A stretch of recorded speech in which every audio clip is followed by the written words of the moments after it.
Friends আহিলোঁ আৰু এখন ঘূৰিব চাহপাত বাগানৰ ফালে চ' দেখাব চেষ্টা কৰি আছোঁ পৰিৱেশটো। এয়া হৈছে মাগুৰমাৰী চাহ বাগিচা, কোকৰাঝাৰ ডিষ্ট্ৰিক্টৰ কাষতে, বেছি দূৰ নহয় আৰু কোকৰাঝাৰৰ পৰা প্ৰায় 3 কিলোমিটাৰ, কোকৰাঝাৰ চহৰৰ পৰা 3 কিলোমিটাৰ মান নিলগত অৱস্থিত। চ' ইয়াত আহিলোঁ আজি ঘূৰিব আৰু মোৰ লগতে আহিছে একজন বন্ধু। তাক কেনেকৈ লাগিল ক'ব, দাদী অলপ কৈ দিয়ক কেনেকৈ লাগিল ঘূৰোৱা এয়া। এই লাজ কৰিছে তাই, একো নকয়, কৈ দেখ কেনেকৈ লাগছে।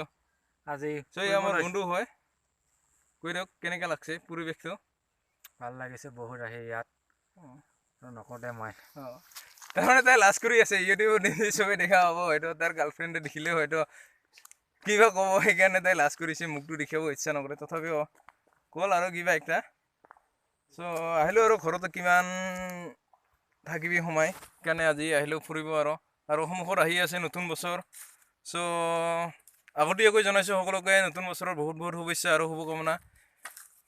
চ' ফ্ৰেণ্ডছ, মোৰ চেনেলটো নতুনকৈ খুলিছোঁ। চ' আপোনালোকে এনেকুৱা ধৰণৰ সৰু সৰু ব্লগছ পাই থাকিব, দি থাকিম মই যিমান পাৰোঁ সিমান আপোনালোকক দেখুৱাবলৈ।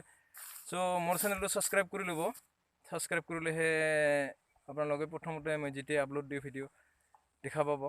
চ' অনুগ্ৰহকৈ আপোনালোকে ছাবস্ক্ৰাইব কৰিব মোৰ চেনেলটো। আৰু ছাবস্ক্ৰাইব কৰিলে এটা কথা কওঁ, ময়ো পইচা নাপাওঁ। মানুহে কয় ছাবস্ক্ৰাইব কৰিলে পইচা পায় বা কিবা কৰিলে, সেইটো আচলতে নহয়।